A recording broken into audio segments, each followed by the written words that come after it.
Assalamualaikum warahmatullahi wabarakatuh. Kembali kita berjumpa pada pembelajaran bahasa Indonesia. Pada kali ini kita akan membahas tentang teks laporan percobaan. Saya Andri Mar MPD selaku guru di SMP Tahfiz Madani Pasir Pengarayan akan mencoba menjelaskan tentang teks laporan percobaan pada mata pelajaran bahasa Indonesia kelas 9. Teks laporan percobaan terdiri atas 3 kata, yang mana masing-masing kata tersebut memiliki pengertian. Yang pertama, bahwa teks merupakan tulisan ataupun mungkin wacana ataupun bahan-bahan tertulis lainnya yang digunakan untuk pidato dan sebagainya. Jadi ketika itu ditulis, kata-kata itu ditulis, kalimat-kalimat tersebut ditulis, maka dia akan menjadi sebuah teks. Laporan merupakan segala sesuatu yang disampaikan ataupun dilaporkan. Nah, laporan ini sendiri bisa saja di dalam bentuk teks, bisa juga di dalam bentuk non-teks atau laporan secara lisan. Namun sesuai dengan materi yang akan kita bahas, yaitu teks laporan, maka laporan tersebut pastilah berbentuk teks. Yang ketiga adalah percobaan. Percobaan itu adalah usaha untuk membuat atau melakukan sesuatu eksperimen, untuk melakukan sesuatu. Bisa saja kita lakukan secara ilmiah, mungkin di labor, ataupun saja di rumah juga bisa kita lakukan suatu percobaan. Mungkin saja percobaan memasak atau apa saja, untuk membuat sesuatu. Nah, itu dikatakan percobaan, Percobaan nanti tentunya bisa berhasil, bisa juga tidak. Tidak harus selamanya itu harus berhasil. Namanya percobaan itu proses membuat sesuatu. Baik, Maka dapat kita ambil kesimpulan, bahwa sebuah teks laporan percobaan itu memiliki makna, yaitu sebuah teks yang memaparkan laporan hasil percobaan atau penelitian yang tentunya harus dapat dipertanggungjawabkan. Nah, ciri-ciri teks laporan percobaan tersebut adalah bahwa kita pahami bahwa teks laporan tersebut memiliki ciri-ciri yang menunjukkan bahwa ini adalah teks laporan. Nah, yang pertama, teks laporan itu disusun berdasarkan hasil percobaan. Teks tersebut berdasarkan hasil, artinya kita sudah melakukan percobaan. Nah, setiap langkah-langkah dalam percobaan itu kita catat, yang nantinya akan mengisi laporan. Nah, tidak hanya suatu percobaan, bisa saja pengamatan. Kita mengamati apa yang terjadi setelah terjadinya hujan.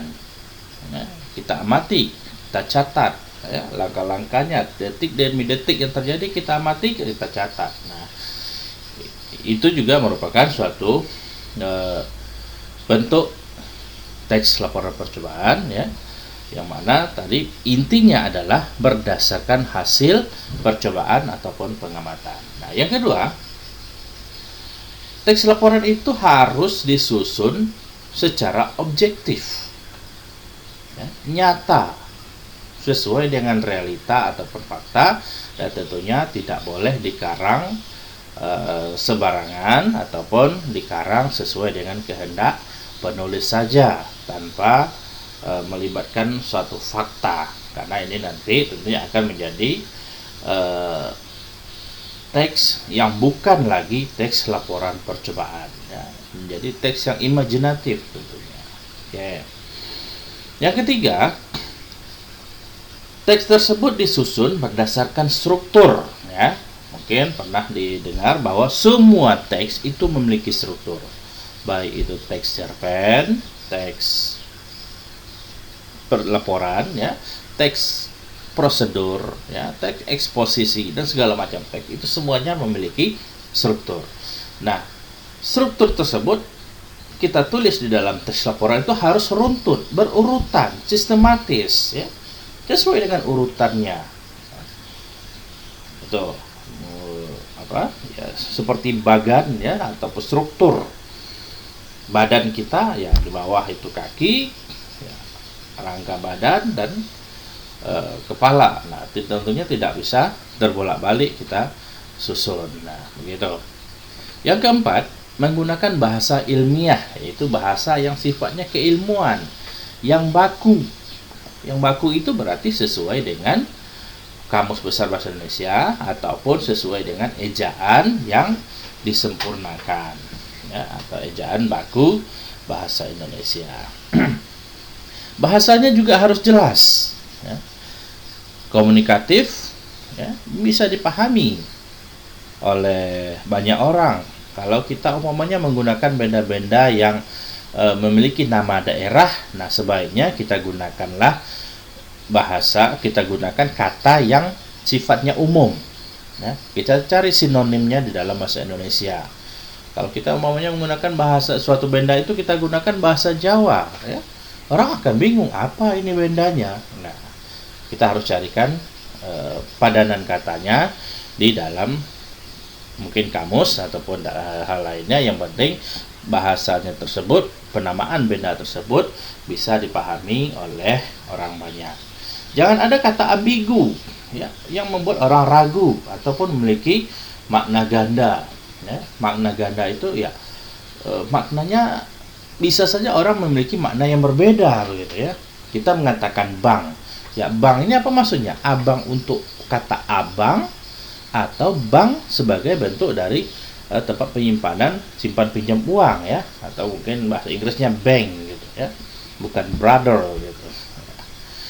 Nah, ini harus kita jelas, tapi itu nanti kalau dalam bentuk mungkin non teks ya. Nah, tapi teks juga akan ada ditemukan nanti kata-kata yang begitu yang sifatnya ambigu. Nah, ini yang harus dihindari. Yang kelima, ditulis dengan data yang lengkap sebagai pendukung laporan. Nah, datanya harus lengkap. Mungkin data itu bisa saja tulisan, bisa saja foto ya, bisa saja benda-benda lainnya ya, yang merupakan bukti pendukung ketika kita melaporkan sesuatu. Nah, umpama kepolisian melakukan razia ya. Nah, lalu terjadi sesuatu, buktinya apa gitu, buktinya ingin disampaikan itu apa gitu ya. Nah, apakah sesuai enggak dengan realitanya? Nah, apakah umpama kalau dia kendaraan tabrakan ya, ada kendaraan yang tabrakan itu, nah, itu salah satu bentuk ya. Nah, kalau di dalam laporan kita begitu juga, mana foto-foto kegiatannya mana ya. Nah, kalau kita tidak bisa menampilkan benda aslinya, mungkin itu ya foto-foto kegiatannya paling tidak bisa kita tampilkan. Itu untuk ciri-ciri teks laporan percobaan ya. Oke. Nanti bisa dibaca ulang dengan cara dipauskan ya, atau dijeda sejenak untuk membaca lembar ini. Baik, kita lanjutkan. Berikutnya fungsi dari sebuah teks laporan percobaan. Orang-orang akan percaya ya, ketika sebuah laporan itu bisa kita sampaikan ya, dengan menunjukkan tanda-tanda bahwa kita telah melakukan kegiatan tersebut ya, percobaan tersebut. Kenapa? Karena yang pertama bahwa teks laporan percobaan itu ya berfungsi sebagai media informasi ya, untuk menyampaikan bahwa ini loh hasil kerja kami. Nah, orang akan percaya ketika informasi itu kita sampaikan ketika kita memiliki bukti ya. Bukti-bukti untuk mendukung informasi tersebut wajib kita sampaikan, apakah bukti itu berbentuk benda fisik maupun berbentuk catatan-catatan. Nah, itu ya salah satunya. Ataupun juga dalam bentuk dokumentasi, itu bisa berupa foto mungkin ya. Ya, misalnya saja ketika kamu pernah berkunjung ke suatu tempat. Nah, apa bukti pendukungnya bahwa kamu telah datang ke situ? Ya. Nah, kita bisa menunjukkan, oh ini loh buktinya gitu, bahwa saya telah berjalan ke daerah ini gitu. Kita tunjukkan bukti fotonya. Ini akan mendukung pelaporan tersebut. Berikutnya adalah pemecah masalah, ya. Ketika mungkin kita menemukan masalah, lalu kita tidak tahu apa jalan keluarnya, maka kita browsing atau mungkin kita cari di internet, ya. Kita menemukan sebuah laporan hasil penelitian atau hasil percobaan seseorang. Oh, ternyata begini loh caranya. Ya, kenapa saya setiap membuat kue selalu bermasalah, selalu tidak jadi, atau selalu mentah di dalamnya gitu.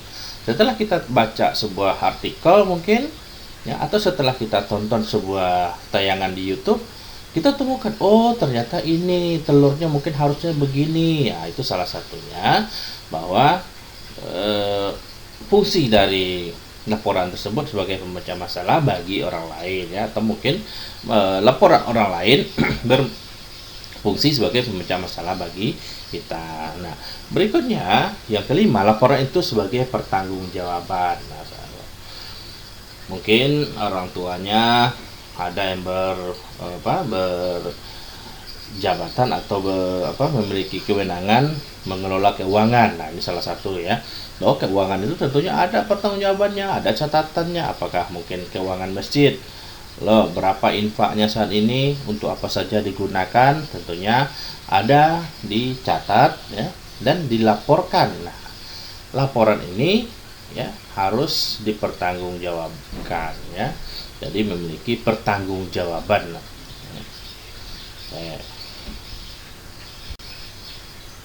terakhir berikutnya yaitu cara menyimpulkan teks. Cara menyimpulkan teks ini merupakan satu langkah akhir, ya, setelah kita melakukan percobaan tadi. Nah, karena simpulan itu adalah pendapat akhir, ya, dari suatu uraian atau informasi. Nah, cara menyimpulkannya, yang pertama hendaklah teks itu kita baca dengan saksama, ya. Teksnya ataupun laporan itu, ya, harus kita baca dengan saksama. Ini cara menyimpulkannya, ya. Setelah kita baca, kita bisa saja mencatat, ya, informasi yang penting. Jika mungkin artikel yang kita baca tidak bisa kita tandai, ya, mungkin karena kita bacanya di layar, ya, atau mungkin kita bacanya di televisi, ya, di running text, ataupun mungkin mendengar di ceritanya di buku, teksnya ada di buku, yang boleh kita tulis, ya, mungkin saja kita tandai apakah garis bawah atau kita stabilo gitu, ya, itu boleh. Nah, langkah terakhirnya barulah kita membuat kesimpulan, oh ternyata ini begini. Nah, jadi yang pertama intinya adalah kita baca dengan baik. Nah, apa maksudnya? Tidak boleh membaca cepat. Nah, di sini tidak berlaku membaca cepat, tapi harus membaca memahami. Nah, oke.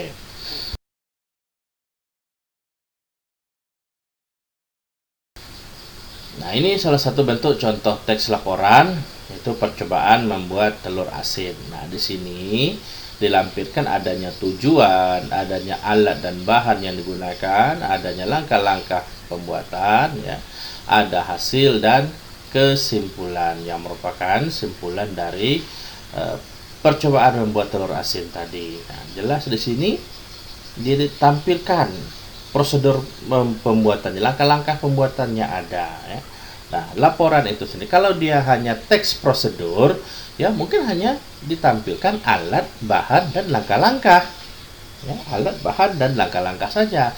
Namun kan ini teks laporan, maka harus jelas, mungkin dimulai dari tujuan, ya, dan apa fungsinya atau hasil yang ingin didapatkan, dan di akhir dengan kesimpulan. Nah, ini untuk teks laporan percobaan. Atau yang kedua, di sini ada teks laporan percobaan membuat pelangi.